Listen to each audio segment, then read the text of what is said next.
भारतमा जातीय दंगा भएर कयौंचोटि हामीले देखेका छौं। सयौं मान्छेहरू, हजारौं मानिसहरूको मृत्यु भएको खबर हामीले सुनिरहेका छौं। कोही पनि अथवा मधेसको मान्छे होस्, हिमालको होस्, तराईको होस्, नेपाल भन्ने बित्तिकै तर यो गीतले त के गरिरहेको छ भने एउटा जातीय लडाई, जातीय दंगा चाहिँ एउटा फैलाउने उद्देश्यबाट जसरी यो गीत गाएको छ, यो गीतलाई पनि बन्द गर्नुपर्छ। नेसनल जनावरको कुरा हुन्छ हैन, नेसनल एन्थमको कुरा हुन्छ, नेसनल फ्ल्यागको कुरा हुन्छ, राष्ट्रिय जनावर, राष्ट्रिय झण्डा, राष्ट्रिय गीत हैन, यो त एउटा ऐतिहासिक महत्त्व, हिस्टोरिकल महत्त्व बोकेको कुरा हो नि। हामीले दबाब दिउँ जसले यो झण्डा जलाउनु भयो, त्यो झण्डा जलाउने कुरा द्याट इज क्राइम, त्यो एउटा अपराध हो। अपराधलाई अपराधको रूपमा हामीले स्वीकार्नु पर्छ। के कारणले गर्दाखेरि उहाँहरूले राष्ट्रिय झण्डा जलाउनु भयो? त्यो राष्ट्रिय झण्डामा पनि त छ नि मंगोल, त त्यहाँ तामाङ, मगर, राई, लिम्बू सबै होइन र राष्ट्रिय झण्डा भनेको कसैको व्यक्तिगत पेवा दाइजो हो र राष्ट्रिय झण्डा कपडा कागजको एउटा टुक्रा मात्र होइन। राष्ट्रिय झण्डा चन्द्र र सूर्य अंकित झण्डा, त्यो भित्र 3 करोड नेपाली जनता छ। विश्वका यस्ता धेरै राष्ट्रहरू छन् जसको झण्डाहरू विदेशी साम्राज्यवाद, विस्तारवादहरूको गुलाम भएको थियो, तर चन्द्र र सूर्य अंकित झण्डा कहिले पनि गुलाम भएन। आज हाम्रो एउटा नेपालीले जातीय द्वन्द्व फैलाउने हिसाबले आफ्नै अगाडि तपाईँ हाम्रो अगाडि राष्ट्रिय झण्डा जलाउँदाखेरि कुन सम्पूर्ण देश तथा विदेशमा रहनुहुने दाजुभाइ तथा दिदीबहिनीहरूलाई म चितवनबाट सरोज ध्वज भण्डारी रात्रिकालीन नमस्ते गर्न चाहन्छु। र आज विशेष गरी मैले लाइभ आउनुको मुख्य कारण भनेको चाहिँ यो जुन नेपालको राष्ट्रिय झण्डा जलाउने कार्य भयो, यो राष्ट्रिय झण्डा जलाउने कार्य निकै नै निन्दनीय छ र यो दण्डनीय पनि छ र यो एकदमै एउटा शब्दमा मैले व्यक्त गर्न नसक्ने खाले। यसो हेर्दाखेरि नेपालको राष्ट्रिय झण्डा कपडाको थान मात्र होइन, त्यो भित्र भावना छ, त्यो भित्र मनोविज्ञान छ, त्यो भित्र राष्ट्रियता छ, त्यो भित्र हाम्रो पुर्खाहरू छ, त्यो भित्र हाम्रो अग्रजहरू छ, त्यो भित्र हिमाल छ, त्यो भित्र पहाड छ, त्यो भित्र तराई छ, सबै कुरा छ। द्याट इज आवर अम्ब्रेला, त्यो एउटा हाम्रो छाता हो। त्यो छाता मुनि हामी सबै नेपालीहरू आज हटाएका छौँ। त्यो चन्द्र र सूर्य अंकित झण्डामा आज हामी गोलबन्द भएका छौँ। आज हामी नेपाली भनेर एउटा चाहिँ गर्व गरिरहेका छौँ। आज त्यो र चन्द्र र सूर्य अंकित झण्डामा आज हिमाल छ, आज त्यो चन्द्र र सूर्य अंकित झण्डामा त्यहाँ तराई छ, आज त्यो चन्द्र र सूर्य अंकित झण्डामा त्यहाँ पहाड छ। हामी सबै छौँ, त्यहाँ बाहुन पनि छ, त्यहाँ क्षेत्री पनि छ, त्यहाँ सबै जाति, क्षेत्र, लिङ्ग, वर्गहरूको चाहिँ सबैको केमिस्ट्री छ, त्यहाँ कुल योगफल छ। तर आज निकै नै दुःख लाग्दो खबर हामीले सुनेका छौँ, हामीले देखेका छौँ कि एकजना कलाकारले एउटा जातीय द्वेष पनि फैलाउने सँगसँगै हाम्रो एउटा राष्ट्रिय अस्मितामाथि पनि धावा बोलिएको छ। चाहे जोसुकै होस्, चाहे हाम्रो आफन्त होस्, चाहे इष्टमित्र होस्, आफ्नो जाति होस्, आफ्नो वरिपरिको छिमेकी होस्, त्यो एकदमै निन्दनीय छ। त्यस्ता मानिसहरूलाई कडा भन्दा कडा कारबाही गर्नुपर्छ। नेपाल सरकारले तत्काल त्यो गीतलाई अहिले स्थगित गर्नुपर्छ अथवा त्यसलाई ब्यान्डै गर्नुपर्छ। त्यस्ता जातीय द्वन्द्व, किनभने नेपाल एउटा यस्तो राष्ट्र हो, आज विश्वले हाम्रो देशलाई हेरिरहेको छ। आजको दिनसम्म नेपालमा कुनै पनि जातिगत लडाइँ भएको छैन, कहिले पनि जातिगत दंगा भएको छैन। हाम्रो छिमेकी राष्ट्र यही भारतमा जातीय दंगा भएर कयौंचोटि हामीले देखेका छौँ। सयौं मान्छेहरू, हजारौं मानिसहरूको मृत्यु भएको खबर हामीले सुनिरहेका छौँ। तर आज नेपाल सानो भए पनि बहुजाति, बहुधार्मिक, बहुसांस्कृतिक मुलुक हो। हामी एउटै मालामा बाँधिएका छौँ। हामी 4 जात, एउटा जो भन्छौँ नि, हामी जति पनि बहुजाति, बहुधार्मिक, बहुसांस्कृतिक मुलुक भए पनि हामी सबै एक ठाउँमा एउटै अम्ब्रेलामा, एउटै मालामा चाहिँ बाँधिएका छौँ। यसरी आज हामीले चाहिँ तामाङको कुरा गरौँ, राईको कुरा गरौँ, लिम्बूको कुरा गरौँ हैन, त्यसपछि मगरको कुरा गरौँ, क्षेत्रीको कुरा गरौँ, बाहुनको कुरा गरौँ, हामीलाई त्यो मतलबै छैन। जब हामी नेपाली भन्छौँ, जब हाम्रो कुनै पनि नेपालीहरू त्यहाँ तामाङलाई पर्यो अथवा राईलाई पर्यो भन्ने कुरा होइन। विदेशमा एउटा नेपाली बिरामी भयो भन्दाखेरि हाम्रो मन दुख्छ, हाम्रो नेपाली दाजुभाइ दिदीबहिनीहरूलाई दुख्यो भन्ने हुन्छ। एउटा कोही पनि अथवा मधेसको मान्छे होस्, हिमालको होस्, तराईको होस्, नेपाल भन्ने बित्तिकै तर यो गीतले त के गरिरहेको छ भने एउटा जातीय लडाई, जातीय दंगा चाहिँ एउटा फैलाउने उद्देश्यबाट जसरी यो गीत गाएको छ, यो गीतलाई पनि बन्द गर्नुपर्छ। र सँगसँगै राष्ट्रिय झण्डा भनेको हेर्नुहोस्, यो भित्र त हाम्रो पुर्खाहरूको धेरै रगत बगेको छ। हाम्रो तामाङको रगत बगेको छ, राईको रगत बगेको छ, लिम्बूको रगत बगेको छ, सबैको रगत बगेको छ। राष्ट्रिय चन्द्र र सूर्य अंकित झण्डामा त हामीले गर्व गर्नुपर्छ नि त। That is our national flag.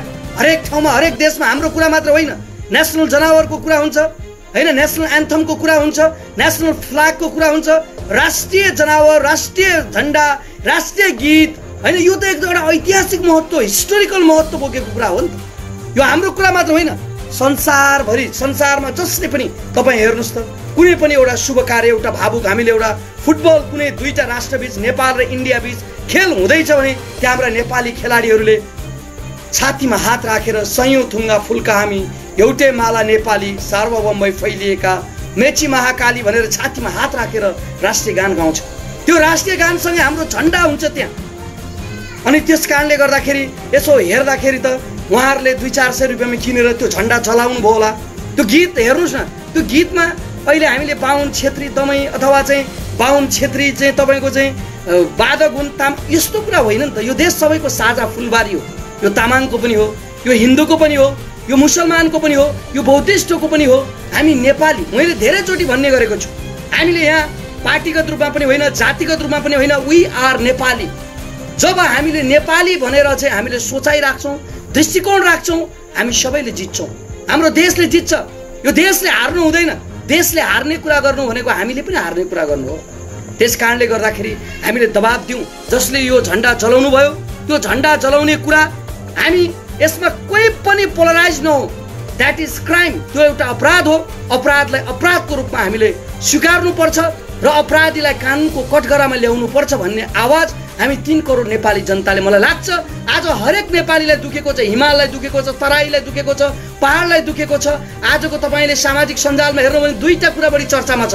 एउटा राष्ट्रिय कवि जो हाम्रो नेपालको राष्ट्रकविले एउटा चाहिँ मृत्युवरण गर्नुभयो, उहाँप्रति भावपूर्ण श्रद्धाञ्जली व्यक्त गर्न चाहन्छु। अहिले त्यो कुरा पनि चर्चामा छ भने अर्को कुरा सँगसँगै म तपाईँहरूलाई के भन्न चाहन्छु भने यो राष्ट्रिय झण्डा जलाउने कुरा यो पनि निकै चर्चामा छ। यो निकै चर्चामा छ। त्यस कारणले गर्दाखेरि मैले राख्नु खोजेको विषयवस्तु कहाँनिर हो भने सम्पूर्ण 3 करोड नेपाली जनताहरू आज यो राष्ट्रिय झण्डा जलाउने, किनभने बुढी मर्यो भन्दा पनि काल पल्क्यो भनेर डराउने जस्तो कुरा नेपालको इतिहासमा यस्तो घटना बिरलै। मलाई लाग्छ नेपालको राष्ट्रिय झण्डा जलाउने क्रियाकलाप आजसम्म म जन्मेर आजको दिनसम्म नेपालको राष्ट्रिय झण्डा जलाएर एउटा नेपालीले आफ्नै देशको राष्ट्रिय झण्डा जलाएको कुरा यो बिरलै कुरा हो। हामीलाई थाहा छ नि त, अस्ति भर्खर इन्डियामा हाम्रो राष्ट्रिय झण्डा जलाउँदाखेरि होइन केही मुसलमानहरूले, जो मुस्लिमहरू जो हुनुहुन्थ्यो वहाँ इन्डियाको, उहाँहरूले चाहिँ तपाईँको चाहिँ राष्ट्रिय झण्डा जलाउँदाखेरि हाम्रो मनमा कति चित्त दुखेको थियो, हाम्रो मनमा कति चाहिँ खुन खोलिएको थियो।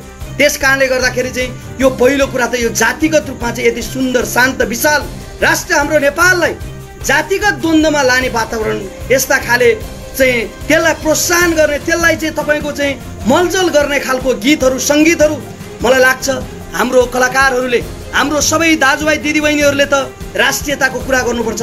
हामीले लिपुलेखको कुरा गर्नुपर्छ, हामीले कालापानीको कुरा गर्नुपर्छ, हामीले बेलुका नेपाली भएर सुतेको मान्छे बिहान उठ्दा भारतीय भइरहेको छ त्यहाँ हामीले आवाज उठाउनुपर्छ। मलाई लाग्छ उहाँहरूलाई राम्रोसँग अनुसन्धान गर्नुपर्छ। उहाँहरू कतै भरुवा बन्दुक त भइराख्नु भएको छैन, कतै चाहिँ विदेशी शक्तिले उहाँहरूलाई चलखेल गराइरहेको त छैन।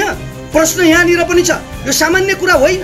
त्यस कारणले गर्दाखेरि यो विषयलाई नेपाल सरकारलाई म जोरदार के माग गर्न चाहन्छु भने तपाईहरूले जो झण्डा जलाउने ती अराष्ट्रिय तत्त्वहरू छन्, ती अराष्ट्रिय तत्त्वहरूलाई नेपाल सरकारलाई म विनम्रतापूर्वक के अनुरोध गर्न चाहन्छु भने उहाँहरूलाई गम्भीरतापूर्वक अनुसन्धान गरियोस्।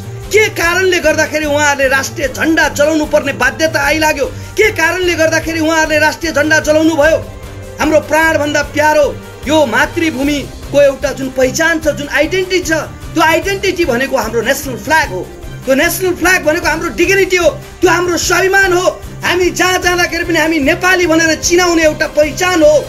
आज चन्द्र र सूर्य अङ्की झण्डा भनेको त्यो नेपालको झण्डा हो। आज विश्वले एउटा शिर निहुराएको राष्ट्र नेपाल हो। होला हामी गरिब छौँ, हामीसँग पैसा छैन, यो कुरा हामी मान्छौँ, तर हाम्रो स्वाभिमानमा आजसम्म कसैले पनि चाहिँ आँच पुर्याउन सकेको छैन। मैले धेरैचोटि भन्ने गरेको छु, आज विश्वमा अरू झण्डाहरू गुलाम भएका छन्। तपाईँले यो कुरा इतिहासमा हेर्नु होला। आज भारतको झण्डा गुलाम भएको थियो। हामीले इतिहासमा हेरौँ भने चाइनाको झण्डा गुलाम भएको थियो। विश्वका यस्ता धेरै राष्ट्रहरू छन् जसको झण्डाहरू विदेशी साम्राज्यवाद विस्तारवादहरूको गुलाम भएको थियो, तर चन्द्र र सूर्यअङ्की झण्डा कहिले पनि गुलाम भएन। यो सधैँ नेपालको राजनीतिक रङ्गमञ्चमा, नेपाली धरतीमा सधैँ फरफराइरह्यो।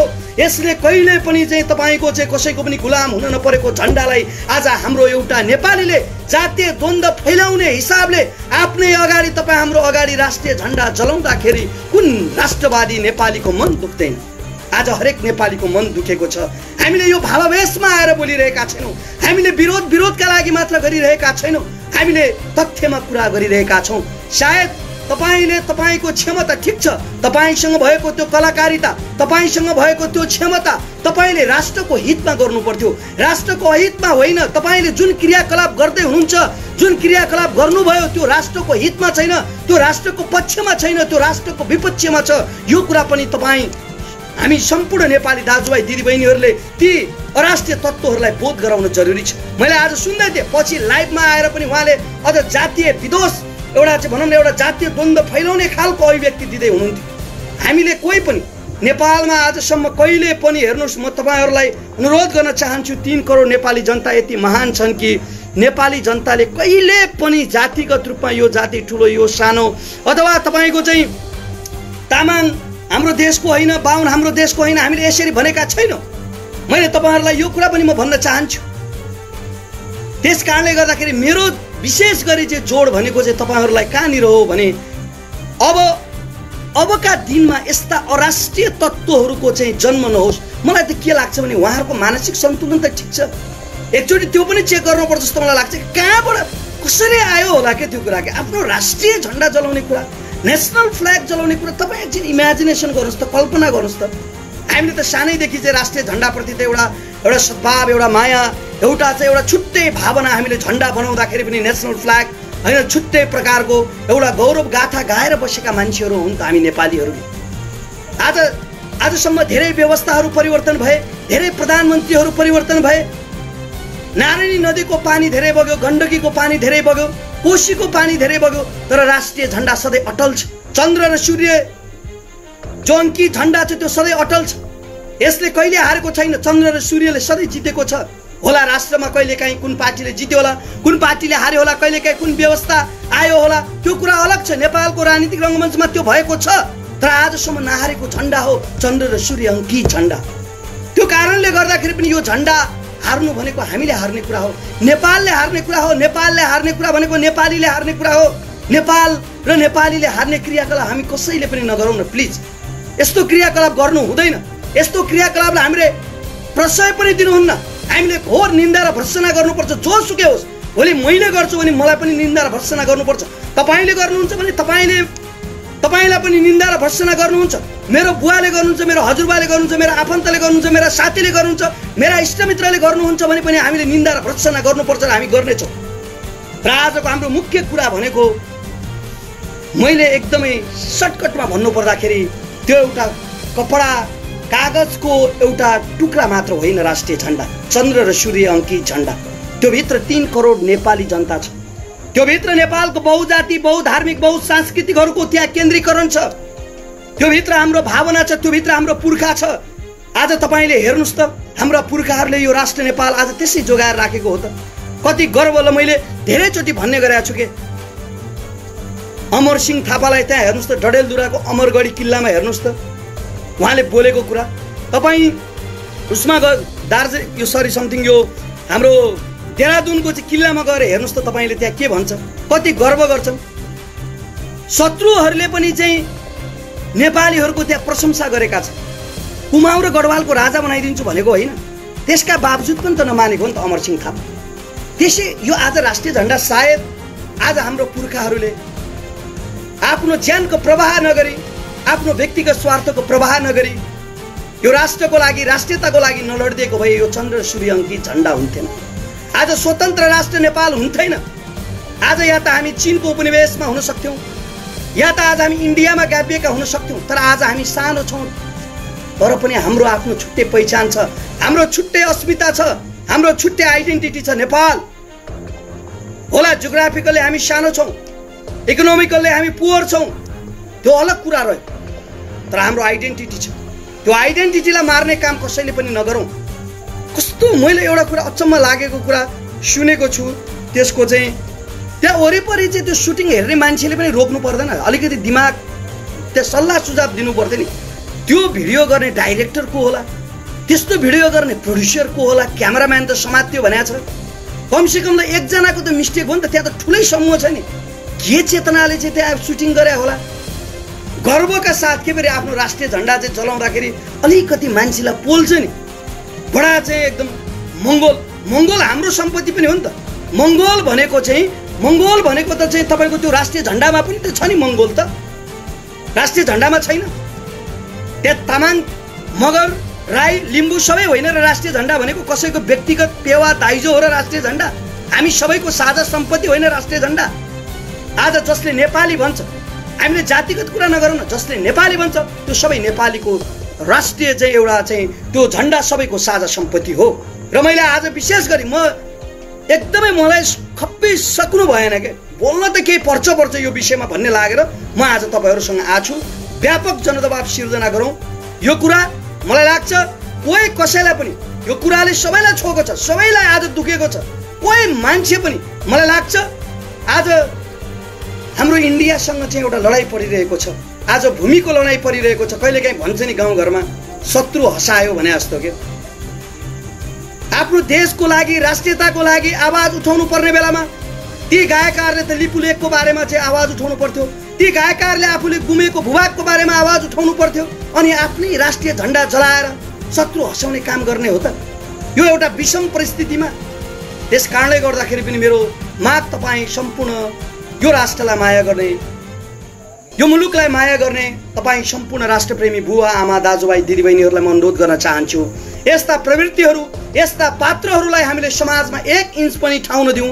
त्यस्ता मानिस र पात्रहरूलाई त्यस्ता प्रवृत्तिहरूलाई हामीले सामाजिक बहिष्कार गरौँ त्यस्ता मानिसहरूलाई यो समाजमा बस्ने 1 मिनेट पनि छुट छैन जसले आफ्नो आमालाई जसले आफ्नो राष्ट्रलाई घात गर्ने काम गर्छ यो एक प्रकारले तपाईले यसो हेर्नु भने यो त एउटा राज्यद्रोह हो राष्ट्रप्रतिको घात हो राज्यप्रतिको द्रोह हो तपाईले म त अझ के भन्न चाहन्छु भने कडा भन्दा कडा नेपालको संविधान संशोधन गरेर भए पनि कडा भन्दा कडा कारबाही गर्नुपर्छ यस्ता मानिसहरूलाई चाहे जो सुकै होस् मैले व्यक्ति इङ्गित गरिरहेको छैन भोलि यस्ता पात्र र प्रवृत्ति जो कोही जन्मिन्छ भने पनि नेपाली समाजले त्यस्ता पात्र र प्रवृत्तिहरूलाई हामीले के गर्नुपर्छ भने इग्नोर गर्नुपर्छ त्यस्ता पात्र र प्रवृत्तिहरूलाई हामीले बहिष्कार गर्नुपर्छ यो कुरा पनि म तपाईहरुलाई भन्न चाहन्छु र जाँदै आज हाम्रो राष्ट्रकवि माधव प्रसाद घिमिरेको खबरले आज सम्पूर्ण नेपालीलाई स्तब्ध बनाएको छ एउटा युगको अन्त्य भएको छ उहाँप्रति पनि भावपूर्ण श्रद्धाञ्जली व्यक्त गर्दै तपाईँ सम्पूर्ण देश विदेशमा रहनुहुने दाजुभाइ दिदीबहिनीहरूलाई म के अनुरोध गर्न चाहन्छु भने यो राष्ट्रलाई माया गर्ने यो देशलाई माया गर्ने तपाईँ राष्ट्रवादी बुवा आमा दाजुभाइ दिदीबहिनीहरू जातिका कुरै नगरौँ नेपाली दाजुभाइ दिदीबहिनीहरू हिमाल पहाड तराईका दाजुभाइ दिदीबहिनीहरू यस्ता राष्ट्रघाती प्रवृत्तिहरूलाई सामाजिक बहिष्कार गरौँ कडा भन्दा कडा कारबाही गरौँ त्यस्ता राष्ट्रघातीहरू मुर्दाबाद भनौँ र नेपाल सरकारलाई चाँडो भन्दा चाँडो त्यस्ता राष्ट्रघातीहरूलाई पक्राउ गरी कानुनको कठघरामा ल्याउन अनुरोध गर्दै म चितवनबाट सरोज भण्डारी बिदा हुन चाहन्छु हस्त नमस्ते।